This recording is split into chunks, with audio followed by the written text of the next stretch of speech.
today's interview, I want to remind you of a helpful lesson from my last interview with Joe Naz. If you remember, he's a SoCal injury lawyer growing 70% annually. That lesson seems obvious in its benefits, but it's ignored by most of the lawyers I speak with. Give some visible and memorable love to your past clients, and they'll return the love with referrals. And those client referrals will be your best prospects for they'll be neither price nor lawyer shopping. We've long recommended a monthly newsletter to keep you top of mind, but Joe takes it a step further, a big step further, by regularly sending small gifts. These could be coffee mugs, fancy notepads, maybe an Amazon gift card, cookies, candles, plants are all affordable options. Okay, turning to today's session. My interview is with an injury and criminal lawyer who has found success serving small town residents in Ohio. His firm has doubled in size over the last 2 years. Known as the hometown lawyer to 67,000 TikTok followers, he relies on broad-based marketing approaches using local SEO, lots of reviews, Google ads, Instagram ads, billboards, and organic social media. Okay, let's begin. Okay, let's get to it like we always do. Today, our special guest is attorney Josh Hodges. Josh is a partner at Kruger Hodges, a personal injury and criminal defense firm in Ohio. He's also known as the hometown lawyer. We're excited to have him here today. Welcome, Josh. Thanks for joining us. Oh, thanks, Kara. First time being on a podcast, so hopefully I don't screw it up too bad. Well, I know you host one, so you're a Yeah, pro in that area. Yeah. I just hosted one right before. Now I'm jumping on this, so never been Okay. to one getting interviewed though. So should be Good. fun. Nice. Yeah, I'm looking forward to diving in. Thank you for being here. So to start, Josh, tell us a little bit about your story. Why did you launch the firm? Well, I mean, I kind of was not kind of. I definitely was a non-traditional student. I mean, I started working when I was 18. I had a bunch of like kind of working class jobs and went to school at night. And I didn't get through undergrad till I was 29. And then I went to law school, so I didn't become an attorney till I was 32, a little bit later than most people. Um, and I got a job in big law, which I didn't really expect. I didn't really do all that well in high school. I did a little better in college, and I did even better in law school. I kind of got better as I got older, I guess, late bloomer academically or whatever. So I got a job in big law or a big Midwestern firm. I liked it okay. Pay was good and everything, but I kind of had, I wanted to be on my own or in a smaller firm where I could, people call me that I grew up with that didn't know another attorney. I was the only attorney they knew, and they'd have a DUI or a little car wreck or whatever they may have had. And I was like, I can't take it. And they're like, why not? Why not? You're a lawyer. And I'm like, well, we do like corporate law or we represent the government. And like, and I started just like kind of writing it down one like few months. I was like, man, I could have probably made enough money to be on my own if I did. And I'm not even trying. Right. So I just kind of, you know, made the jump. And I'm kind of like I did. My wife, we'd already had one child who was about 7 or 8 years old at the time. And then right after we quit, she became pregnant. We had another baby who had a lot of health problems. So I think she's doing fine, everything now, but she has some serious health problems, still does. And my wife had to quit her job to take care of her. And so I lost health insurance. My wife had a pretty decent, like at least stable government job. So kind of gave me enough to like lean back on to jump and start my own thing. And then she lost that. So if I'd have waited at the big firm another year, that would already happen. I probably would have never been brave enough, I don't think, to jump. So kind of Wow. did it at the right time for me, and it's worked out. It's Yeah. kind of grown ever since. Yeah, that's a great story. And right before this, you described yourself as a hustler, which I can tell that going out on your own, obviously that's a requirement, I feel like. So I early on, well, actually, what year was that you launched the firm? I left Big Law in 2017 with a different partner, and I was with him, a guy I went to law school with for about a year and a half, and then he was going to move out of state, and I wanted to. That was in Cincinnati, bigger city that I'm near, and I wanted to come back to Hamilton, where I'm from. So I had a friend here who had been a solo for about 15 years, so I teamed up with him, started doing the personal injury Nice. in 2018, about halfway through 2018. Started getting going pretty good, and obviously pandemic, and we kind of fought through the pandemic and kind of grew pretty well during that point. We kind of doubled down on marketing and everything. Knew we're both pretty young. It was scary, but I knew it wasn't going to be forever. So I think it kind of helped us in a way. I think a lot of people were probably more established, might have pulled back, Hmm. and I kind of leaned into it. Smart. Saw it as an opportunity. Did seem to work out pretty well Really smart. Really smart. for us. Yeah. So how big is the team now? How many attorneys and support staff? So it's me, Scott, my partner, and then we have 13 other people in total. So 15 in total. Three of those are part time, but most are full time. Excellent. So you talked about doubling down on marketing. What are you investing in now? How are you marketing the firm? Which channels are performing best? I kind of really try to do everything, but I mean, I do really good with the Google Business Profile, or used to be Google My Business. Just really, I focus on smaller towns. When I wanted to come to Hamilton, where I'm from, it's about 60,000 people here, a little bit more. Not a big city. Most of the injury lawyers are in bigger cities. They're in Cincinnati, Columbus, Cleveland. I talked to some people. They're like, I don't know, Josh, Hamilton is that big enough to do injury law exclusively? And I was like, I kind of thought that there might be a place for somebody. I think a lot of people in smaller towns don't want to go to a big city if they don't have to. At least that was my theory. And so I wanted to brand as like the local guy. I know having a nickname, like there's people that have, the Bulldog or whatever, and I know that works. I didn't really want to do that. I just kind of thought it was cheesy. And I think, no offense to any of those people, I got friends that do that, but I didn't want to do that. But I knew that having something you're known for was needed. So the best thing I could think of that people could remember me as, that I could kind of not be embarrassed of, was like the hometown lawyer. And so we came up with that. And then I was like, well, if we're going to call ourselves that, we kind of really have to, yeah, it means something to me. Like I got to really be Mr. Hometown and shout out as many local hometown people as I can. So we do a lot of videos. Start out short form. I'd shout out. I realized pretty quick, no one wants to hear me talk about uninsured motors. Right. I will do that every now and then because people do need to learn about it, and they need to know I'm an attorney. But I do a lot of shouting out local restaurants, people. Um, so I've done that for a couple years, and then I started doing a podcast this year where I kind of do longer form interviews with local people doing good things, a variety. I mean, I just interviewed an executive chef at a new business.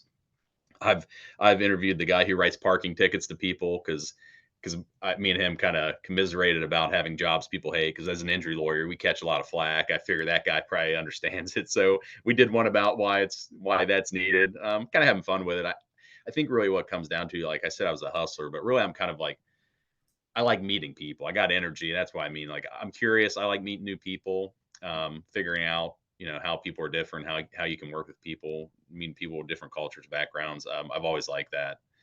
And I think genuinely that's what started working for me on social media. I did Facebook and other things, and I still do, but I didn't like it at first until I really kind of tapped into like, hey, use it to meet people, shout out other people. Then I started having fun with it. Then it started working for me more because I liked it. I think people can tell when you like doing something, it comes across, and that's when you found your niche of whatever is going to work for you. Is when you find out what you actually like to do. Funny how that works, huh? Yeah, Yeah, I mean, it makes perfect sense, but it takes yeah, a while to figure that out sometimes. I think definitely. it takes a while to figure out what you like. Yeah. But we do traditional stuff. We do SEO. We do Google ads. I mean, the local services ads. I've just recently started doing billboards locally in our hometown. I think I'm going to try to figure out a way to use those to shout out local people too. I think if it's about you, it has to be about you some, so they know who you are. But if you can use a little bit of your marketing budget to shine a light on other people in your community, that's what I like doing. It's actually more fun, and I think probably comes back around better anyway. And doing that, you're naturally creating a local community of followers too, right? Because you're talking about things in the community that people actually care about, that becoming that resource. That's brilliant. So we'll get into kind of the more specifics of what you're doing on social, but you mentioned Google My Business, SEO, some LSAs. Are you working with an agency, a marketing agency for your digital marketing? Yeah, I got a few different vendors. I right now I have a different vendor doing SEO versus pay per click. Um, the local services ads, I don't pay anyone to do that because I know that a lot of people out there tell you they have some secret sauce or whatever, but I think pretty much you kind of set it up and hope. There's not as many levers you can pull, so I don't really want to pay someone $1,000 a month to watch it work or not work. So I kind of do those on my own to varying success. I mean, some months seem like I figured it out, and some months not. And I think anyone I've talked to kind of agrees with me on that. I don't know anyone that's crushing it with it every month. Right. So the SEO vendor, the PPC agency, how did you vet those companies? That's a question I get frequently from attorneys. Maybe they've been burned in the past, unfortunately, by marketing agencies. How did you kind of vet and find, an agency that you're comfortable with? Well, the first year or two that I was in business, I had really no money to put into it. Like I said at the beginning, my wife had to quit her job because my daughter got sick. So I kind of read a lot about SEO and pay per click and started doing it on my own a little bit, and had some success with that early on, and learned a little bit about it, at least enough to know which questions to ask. If you're talking to an SEO vendor and they're only talking about impressions and rank or whatever,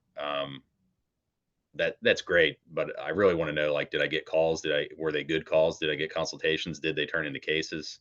Um, that's really what I care about. You can get all kinds of traffic on a page that's worthless to what you're trying to get, or get you a bunch of calls for divorce when you're an injury lawyer. That's not as good as it could be. So Right. I really want to know what target KPIs are we talking about, and if they don't want to answer those questions, and I understand it's not always easy to track, but at least if they want to talk with me and are on the same page for SEO, that's what I'm talking about. It's similar with PPC. How are we tracking? What are we tracking?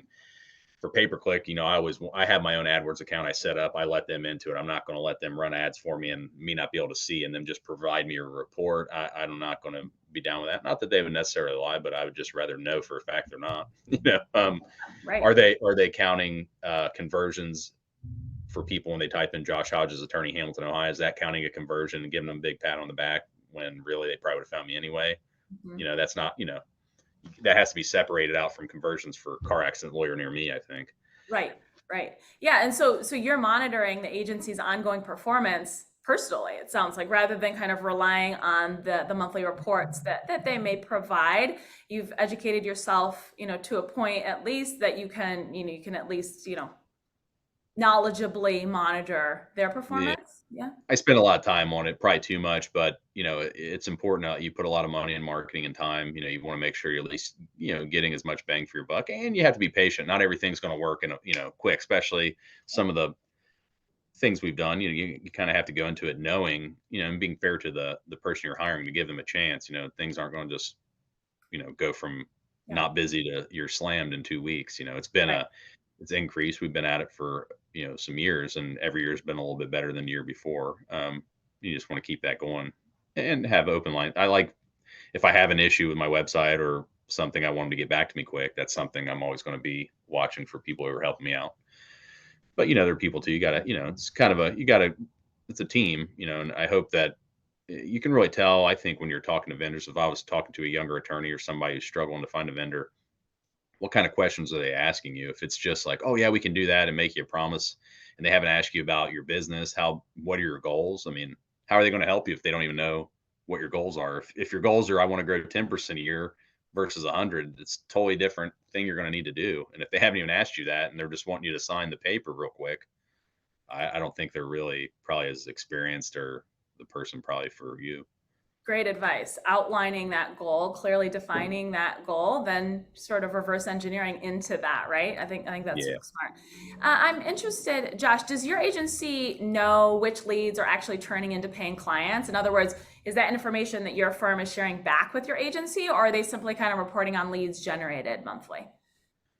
They report on the leads, and then I kind of cross reference it in my lead docket and see which ones turn to cases. So I know I can share that back with them. I probably should more. I probably every month I should do that. I don't always do that, and that'd be on me, but I probably should.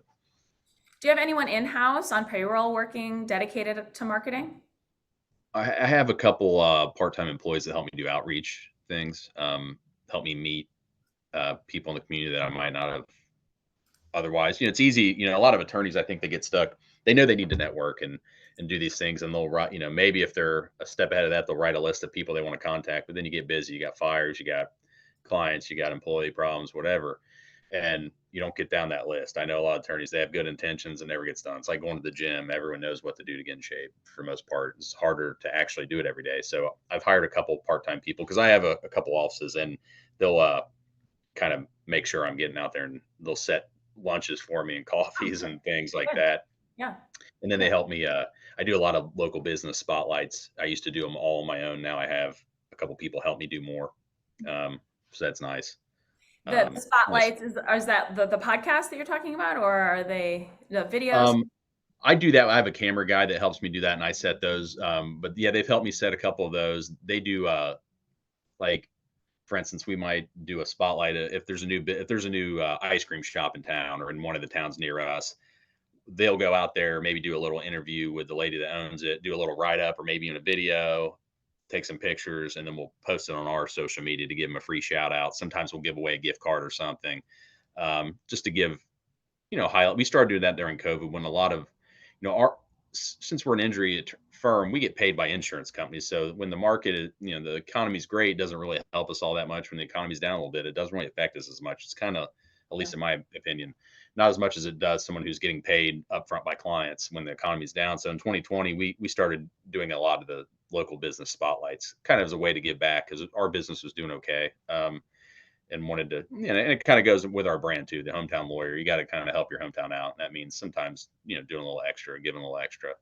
Yeah. And I think helping other small businesses is a good way to help the entire town, keep people engaged. A lot of these, injury firms, they spend a lot on marketing, and a lot of these small mom and pop businesses, they don't really have a marketing budget. So if I can give them a little free shout out with my camera guy or my team, it feels good and it's fun. So it's kind of the right thing to do. I think it gets you people in town that like you. So I that love helps that me as approach. well. I love that approach. You're sort of ingrained in the fabric of the community. That is really cool. Do you know whether or not kind of SEO or PPC is performing, which channel's performing better for you, generating more leads?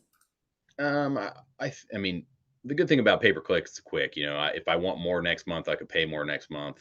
And it's easier to track for sure. Um, Overall, I mean, I think any law firm that I know, injury lawyers, and I talk to a lot of, and small ones all the way up to really big ones.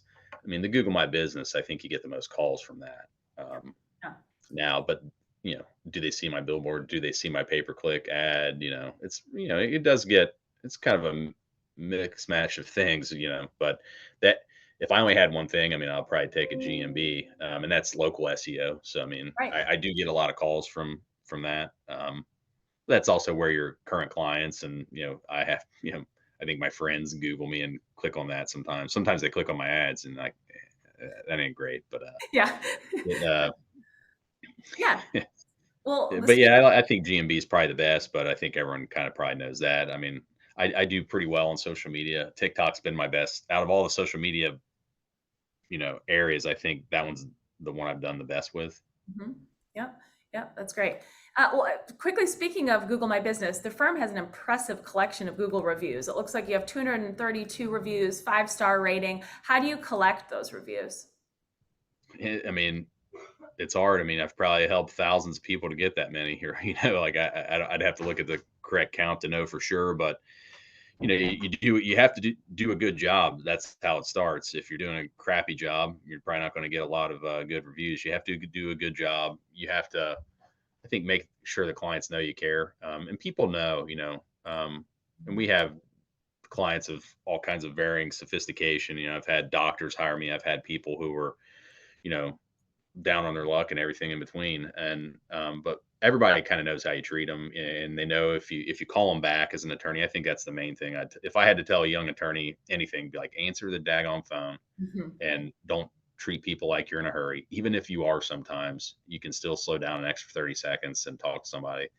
Um, if when they're in need, or it doesn't always have to be you, someone on your team, someone has to answer the phone. It doesn't always it used to always be me, but someone has to answer the phone and have a caring ear to their problems. And sometimes clients are going to think everything is an emergency even when it's not.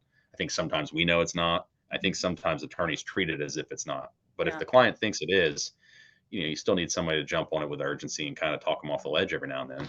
good point. And and that and then empathetic. you have to ask for it. Go ahead. Oh, so And you have sorry. to ask you when you finish up a case and you think you've done a good job, or ask them if they will. And a lot of people say they will and won't, but a lot of people will. You can follow up, ask them a couple times. I don't press it too much. Yeah, I'll ask a couple times for it. yeah, yeah. No, it's impressive. Well, let's talk about your intake. What does your typical intake process look like? I mean, it depends when the lead comes in, but if it's during working hours, if it's a phone or a form lead, I have two intake staff. They'll jump on it. They have the qualification questions. They kind of know, okay, it's a rear end accident with an injury. That's an easy one for them. Sometimes we can just sign it up right over the phone is the goal. used to, I met with when I first started the firm, I met with every single client face to face with a piece of paper. I kind of thought that's the only way people would like it. You know, I'm in some rural areas. I thought maybe I have a lot of older clients. I thought maybe they wouldn't be as tech savvy, but during COVID, you kind of had to go to the e-sign. And I, out of 100 clients, I mean, maybe one person doesn't want to do that anymore. It's just more convenient for them. They don't have to drive here and wait and all that and traffic. So we do a lot of signing up people on the phone. Yep. If they want to meet, obviously I still will. I mean, I've gone to hospitals, I'll go to their house, they can come here, do whatever you can, but oftentimes they would just I give them the opportunity to sign an e-doc, and almost everyone chooses that, which kind of surprised me. I thought it'd be a little bit more people wanting to come in, but not as many people want to see my face as I thought, I guess. Well, like you said, I mean, the convenience of it, right? The Yeah. efficiency that that creates. And also, your phone person, lending that kind, empathetic ear, that can go a really long way. Do you have 24/7 after hour phone coverage as well? Yeah, yeah. So if they don't get to the phone, they're both on the phone or whatever. After two, three rings, I think it rolls over to the answering service, and then if we're closed, it goes directly to the answering service, and I'll get an email and text and everything. If it's a new lead during the weekend, either me or my partner, one of the other attorneys will jump on it if it's something we want to. If it's something that can wait till Monday, we'll wait till Monday. Yeah. Can you share the answering service that you use? Would you recommend them or? Um, I'd say every I've used multiple. I'll give them all a B minus or a C plus for different. And the last I just switched. The last one did kind of not that great a job answering the phone, but they had very good service. But they were a little bit rude sometimes to the people, which I didn't like. So I got rid of them. The new one, they're very peppy and nice on the phone, which is great. But if I have a problem, like people don't get back to me very quick, which was the opposite at the other place. So if I can merge the two together, Yeah. I think it'd be great. Yeah, I'm not. You can't. I wouldn't tell anyone you can count on answering. Sir, I would tell them it's like taxes. Like you're going to have an answering service probably until you're big enough to have your own call center or whenever whoever can do that. But you have to have one, but you're never going to be in love with them, and you have to listen to the calls Yeah. that they do, Yeah. and give them pointers. I mean, they're just like a team member too. Like you have to kind of tell them what you want, Mhm. but if you've told them 50 times what you want, they keep doing it. I mean, it's just you might need to find someone else. Right. It's just because you have it, you can't assume they're picking up every time too. You can look in call rail or whatever. I don't know. A lot of people hopefully they know what call rail is. You can see your calls if they're getting answered or not. So just like anyone else, you kind of have to keep tabs on everything when you're running. It's a business, and you got if people think they can get away with it being lazy or not doing their job, sometimes they will. Yeah. Do you listen to the calls for your in-house team too? Yeah. Ever mystery call? Yeah. Yeah. Yeah, I've mystery called. I've had my mother-in-law call in. I've had my mom call in. Yeah. Uh, I've called in. Yeah. They know my number now, so like Yeah. yeah, I have to get a new phone. But I send in forms under with goofy names Yeah. and Smart. see how quick back they get to me. How quick they get back to me. They do pretty good, but intake's something I know people have very large successful firms, and they'll tell me that they still worry about their intake and trying to get it better. It's just never something that's never perfect. So Right. you but I think compared to a lot of firms of my age and size, I know we do pretty good, but I'm not happy with pretty good. So I'm trying to get it very good. Yeah. Always. Ongoing battle. I'll call back in when I got it Yeah. perfect. Yeah. Good. We'll check back in. So, Josh, let's talk about social media. You're at the Hometown Lawyer on TikTok. Like you said, you have more than 67,000 followers there. You're also on Instagram as Kruger Hodges. Tell us about your start on social media. Which platform did you start on? Well, I mean, I started out on Facebook and Instagram, and I did all the highlights and everything. I've been doing that since I first had my firm. It was okay. I got some followers. I mean, people saw it, I'm sure. But I didn't really like doing it. I just did the obligatory post here and there. I tried to be creative with it, but it wasn't really. And then during the pandemic, the lockdown, my wife was on TikTok. I'd never heard of it, and she showed me, and I probably like most people my age, like, is this kids dancing around or whatever? Like, I'm not going to do that. But I started watching it for whatever reason. It sucks you in. And then I started seeing different things. It wasn't giving me those videos because the algorithm figured me out. Like I wasn't really interested in goofy stuff. I was getting people talking about real estate or investing or business. I was like, okay, there's some smart people in here. It wasn't, what I thought it was at first glance. And then I jumped on there. Basically, my son's I have a teenage son who was, I think, in ninth grade at the time. He's like, "Dad, you're never going to do well on there." And we basically made a bet I'd get 100,000 followers. And then so I'm really stubborn. So now I'm like dead determined to get that, just to prove him wrong. He won't get on video with me, but he says if I get to 100,000, he'll do a video with me. Yes, that's So good. I've been at it. So I'm up to 67,000, and You're on track. I Yeah. asked him not that long ago, like, "Are you getting worried?" And his answer, he'll never act like he's impressed with his dad, but because he's a teenager. But he said, "You got a long way to go." He's like, "But you've done a lot better than I ever thought you would." So he's a little bit worried. That's a Um, great compliment. It sounds like yeah, yeah. for a 16-year-old, yeah. Right, right. And most of the videos have done well. I do when my wife's cooking, I just talk to her and annoy her while she's cooking, people like that, and they ask her what she's cooking, and she's kind of more popular on there than I am, I think. And then, or not, I do the local videos, and then I do random stuff about law firm or law stuff. But I try to keep it. As you can tell, I don't. I suit up when I have to. I used to suit up every day at the big firm. At one point, I just stopped. I kind of, at least I have the lawyerly looking background, so I'm legit. But if I'm sitting on my computer all day, I kind of want to be comfortable. And that's just who I am. I think I do better marketing just being who I am, honestly. So, Yeah. You find those casual, authentic videos perform better than the buttoned up? yeah, for sure. I mean, the law videos never do as well, and they do okay. And it reminds me, I get followers, and for sure from the food videos. And Hmm. then some of those people who they like me from those and they follow me, they'll comment on my law videos, but I didn't reel them in to be my follower on it. I mean, no one's really that interested in the law stuff until they need you, and most people don't need an entry lawyer, thank God, Right, at right. any given moment. So yeah, it's kind of a good mix. I'm always trying to think of something new and fun. Did on TikTok, did follower growth ramp up pretty quickly for you, or how long did it take? When did you notice, that real increase? No, I mean, I was probably on there 2 or 3 months and didn't really get much. And I was just trying to figure out, was I even going to keep doing this, or what am I doing? And then I did a video about a restaurant um, in a real small town. I think it was, I don't even know where it was, somewhere like a village in Ohio, like 2,000 people. And it kind of got a few thousand, way more than I had before. And I was like, oh, people were commenting about being from the small town or being in another small town down the road. And I was like, that's kind of something. It fits in with the hometown lawyer thing. So I kind of ran with that and started highlighting local food. And then I started doing food stuff with my wife when I came home, because I can't eat out every day, obviously. Yeah. And she likes cooking. She stays Yeah. at home with our daughter. So Yeah. kind of leaned into that. Yeah, the first probably year is when I got a lot of followers. I mean, it's slowed down. I think it's harder to get followers now. There's a lot of attorney. I was on it early. I was on in 2020, so Mhm. there's a lot of people jumping on now, and I think it's harder to get followers now than it was when I started. I kind of got on it early, Yeah. which was helpful. Yeah. Is social media a sizable lead driver for the firm now? Yeah, I mean, I think it's kind of like billboards. If you don't have a tracking number or something, it's hard to always track. Not that many people are going to call in and say I saw you on the billboard. I think they might see your name and then they'll Google your name and then they'll call your Google My Business page. I think more likely. I do get cases off of all the social media directly, for sure. I I know for a fact that a lot of people just locally know me from there, Yeah. and then they might Google my name and call me up, and then my SEO company will, or my pay per click company will mark that as a case, which it is through that avenue. So that's kind of working too, but it's kind of symbiotic. I really think you kind of have to you know look at the big picture sometimes too, and not just say, is this one thing not working? Like, just because someone doesn't call in on the TikTok number you have set aside and call rail, or call in and say, I saw you on TikTok, doesn't mean it didn't work. Right, Um, right.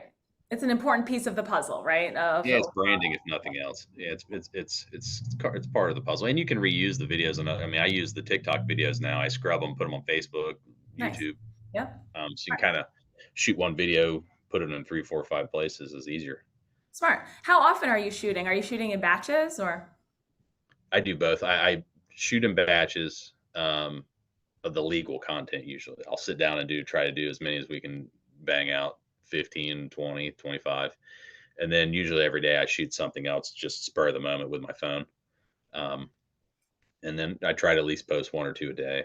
It's hard. I mean, it sounds like not a big deal. It is.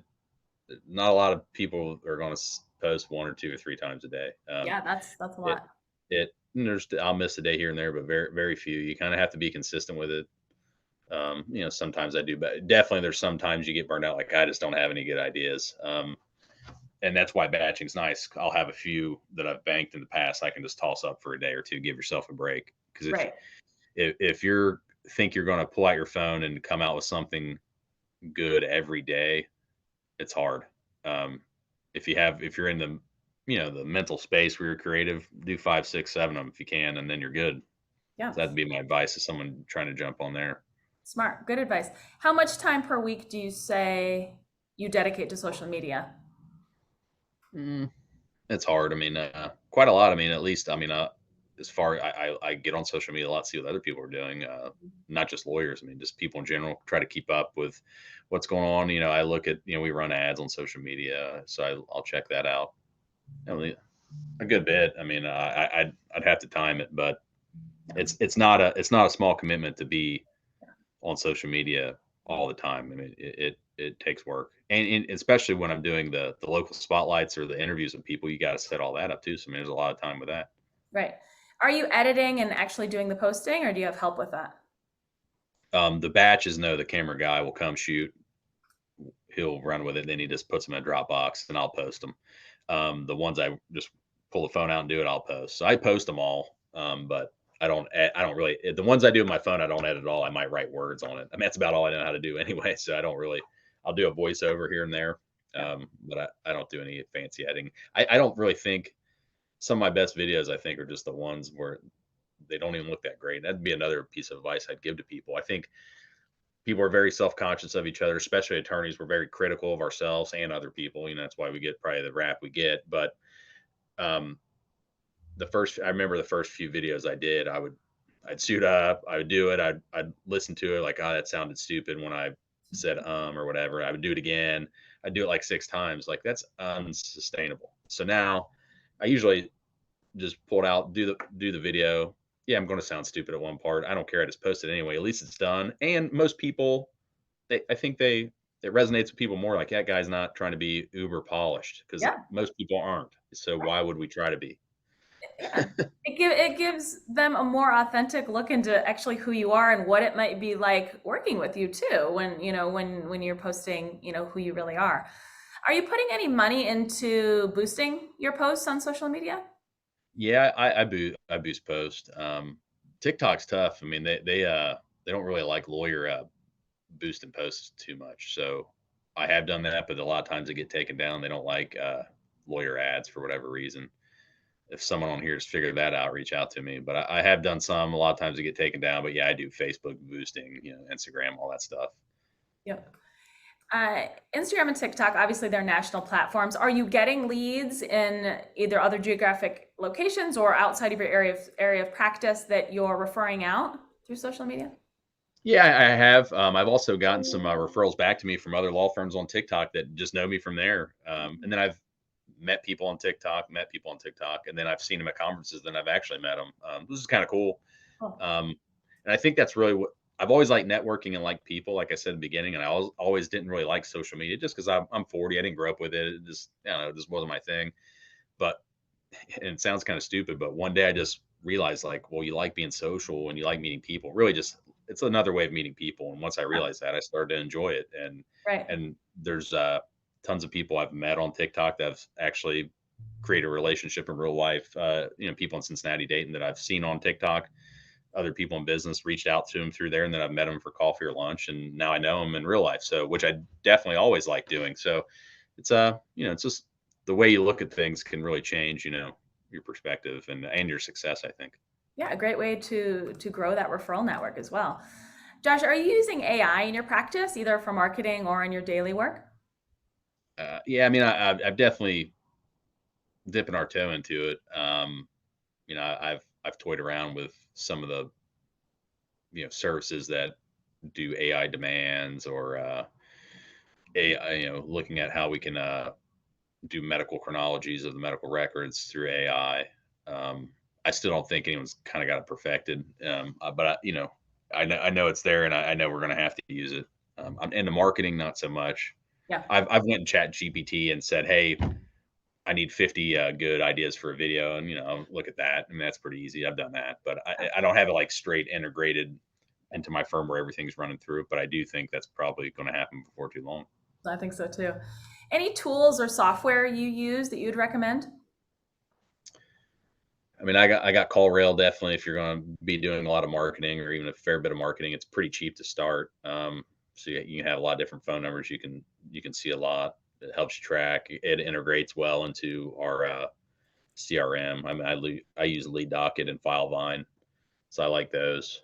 Um, yeah, I mean, those are the main ones. You can't have files of paper all over your office, and that's how you keep track of stuff anymore. I think anyone, younger attorneys kind of know that. Some older attorneys do too. I mean, I've some of the tech, most forward tech firms I know are run by older attorneys, which might surprise some people. I've learned a lot from people ahead of me, but there's some that are still kind of stuck in the past in the 80s, and it makes it harder on them, really. I think you Sure. got to be willing to change. I know I'm 40 now. I've been an attorney a while. I'm going to be attorney a while longer, hopefully.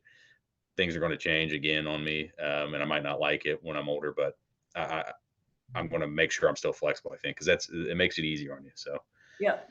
you know, keep Smart. your eyes open. Ask other attorneys what they're using. I mean, there's also a lot of tech out there that's just like shiny objects that's fun to buy and seems cool, but if you don't use it, it's a waste of money and it's a distraction. So, it's a thin line.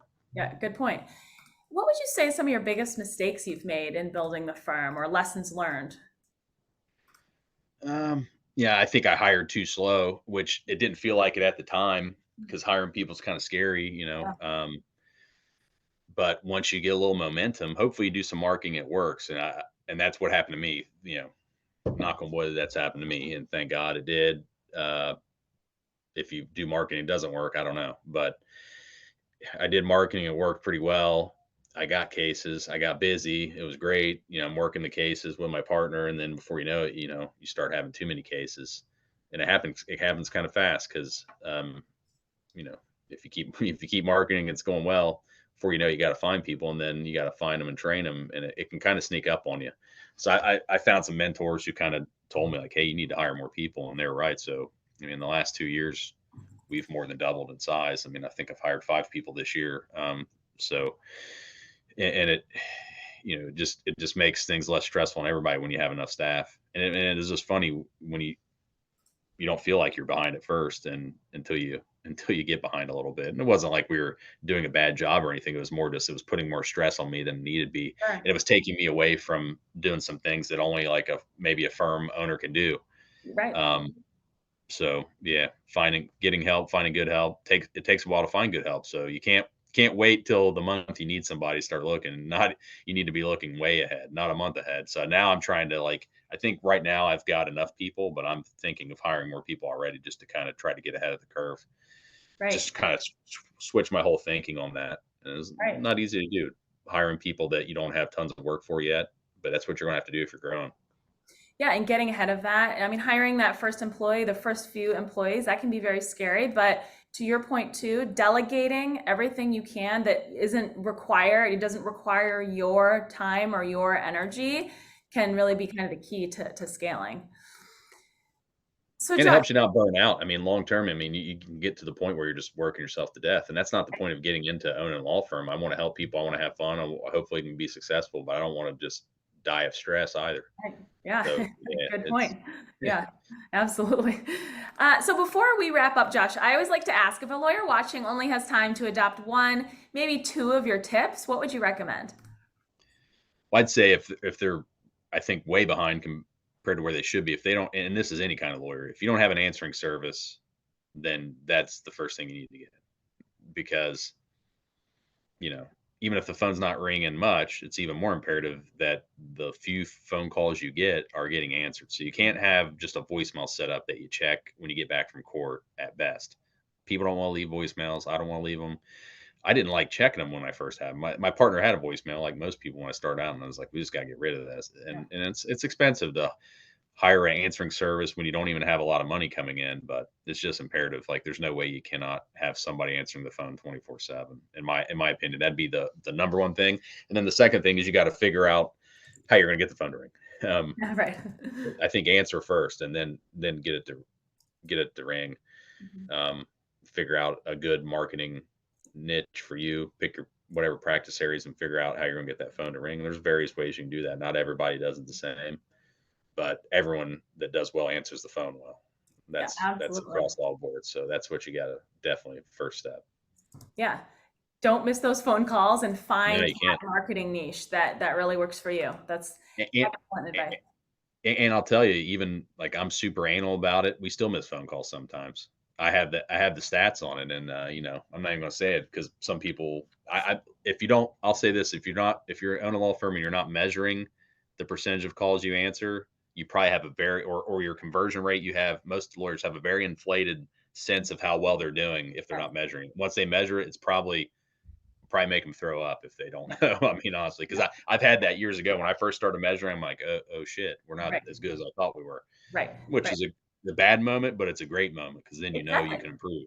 Yeah, I mean, measuring is the first step, right? And then you find that opportunity. And, I think with a couple of tweaks, you can really, really capitalize on that. Yeah. Yeah. Excellent advice, Josh. Okay, well, thank you so much. You were super generous with your time and your insight. We really appreciate it. Thank you. Thanks, Kara. Yeah. Lots of really good stuff from Josh today, right? Here are the key takeaways I see. Number one, broad-based marketing is best. While you might start out with one or maybe two channels, you'll want to keep testing and adding the winners. A diversified marketing approach will keep the inevitable dips shallow. Google My Business is number one for Josh and should receive regular attention from you, including those regular review generation, prompt answering of your phone, both super important. Number two, someone has to police your agency. Josh has a background in SEO and a background in PPC, which of course allows him to keep his agencies on track. If you don't, consider using someone knowledgeable about the work your agency should be doing to help you monitor them. Unmonitored agencies are more likely to give your account less attention, for they nearly always have more work requests from clients than they can handle. Number three, have fun with social media. Josh's approach of featuring local restaurants, it's genius, for it draws followers in the geographic regions he serves, right? And the appeal of food is pretty universal. I hope you noted Josh's comments. The law videos never do as well. Remember, he said the law videos on his social media never perform as well. Ideally, you too will find a non-law topic with strong appeal to which you can periodically sprinkle in those legal videos. Number four, Zoom works for first meetings. An easy to implement time saver is migrating all of your client meetings or even a portion of those meetings to Zoom or to Google Meet. The world is now very much used to virtual, meetings, virtually conducting all types of business and social, as well as social media meetups. The technique will save you hours without reducing your conversion rate. That's what I do. And lastly, number five, you might have a phone answering opportunity. Until you track your call answering percentage, you, like Josh, will probably believe you and your team are doing a good job. Trust Josh on this one, you probably aren't. And there is no simpler, sure, cheaper way to increase your conversion rate than by answering more calls. I hope my interview with Josh has been helpful.